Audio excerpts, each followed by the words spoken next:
Friends, welcome to కోడమ్ talks. నేను మీ బాలు. మన భారతదేశంలో రైతులు అప్పుల భారంతో ఆత్మహత్యలు చేసుకుంటున్నారు. పురుగుల మందు తాగి చేలల్లో వాళ్ళ జీవితాలు ముగిస్తున్నారు. అలాగే మన పిల్లలు విద్య ఉద్యోగం అంటూ తల్లిదండ్రులను వదిలిపెట్టి విదేశాలకు వెళ్ళి జీవితాలను గడుపుతున్నారు. కాబట్టి మిత్రులారా, మన దేశ భవిష్యత్తు ఎలా ఉండాలి? మోడీ తెస్తున్న బిల్లు సమంజసమేనా? దేశ రాజకీయ నాయకుల చరిత్ర మారాలి. చరిత్ర లోపల మచ్చలేని నాయకుడు మన భారతదేశంలో ఉండాలి. మన ఓటు మచ్చలేని నాయకులకే మాత్రమే వేయాలి.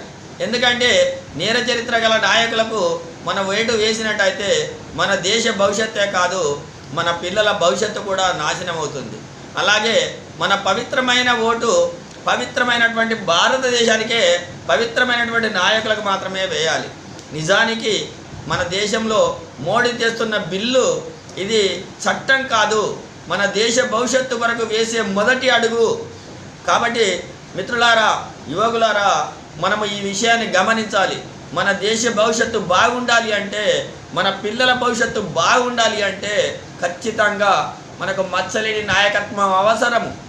మన దేశంలో అబ్దుల్ కలాం కానీ లాల్ బహదూర్ శాస్త్రి కానీ మచ్చలేని నాయకులు ఎలా ఉంటారో, దానివల్ల ఎలాంటి భవిష్యత్తు మనకు ఎదుగుతుందో మన దేశంలో వాళ్ళు చూపించారు.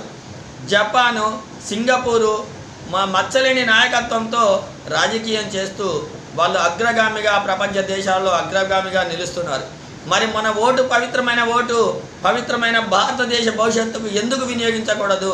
మచ్చలేని రాజకీయ నాయకులకే మన ఓటు వేసి మన పిల్లల భవిష్యత్తును నిర్మించాలి. మచ్చలేని నాయకుడికి మాత్రమే మన ఓటు వేయాలి. మచ్చలు ఉన్నటువంటి చరిత్రహీనులటువంటి చరిత్ర మచ్చల్లో మిగిలినటువంటి నాయకులకి మన ఓటు వేయకూడదు. ఆ ముద్ర ఉన్నటువంటి నాయకులకి మన భవిష్యత్తు ఓటు ముద్రను వేయకూడదు. మచ్చలేని నాయకులకు మాత్రమే ఆ యొక్క ఓటు వేయాలి. అప్పుడే మన దేశ భవిష్యత్తు, మన పిల్లల భవిష్యత్తు, మన దేశ రాజకీయ చరిత్ర కూడా ప్రక్షాళన అవుతుంది. కాబట్టి మిత్రులారా, మోడీ చేస్తున్న అడుగులో అందరూ అడుగు వేసి మన దేశ భవిష్యత్తును కాపాడండి. మనకు మచ్చలేని నాయకత్వం కావాలి, మచ్చలేని భవిష్యత్తు మన దేశానికి రావాలి. జై హింద్.